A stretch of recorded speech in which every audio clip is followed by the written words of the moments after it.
Salve, davanti a me ho la MG3. In questo video vi mostrerò come attivare il Cruise Control Adattivo.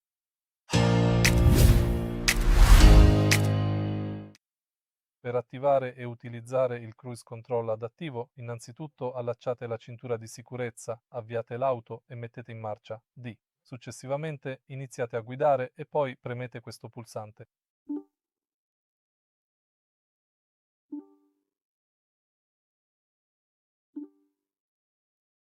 Ora potete usare questo pulsante per aumentare o diminuire la velocità. Potete usare questi pulsanti per modificare la distanza dal veicolo che vi precede.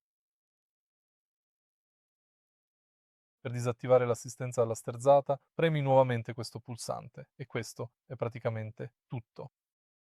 Se trovi utile questo video, lascia un mi piace, un commento e iscriviti.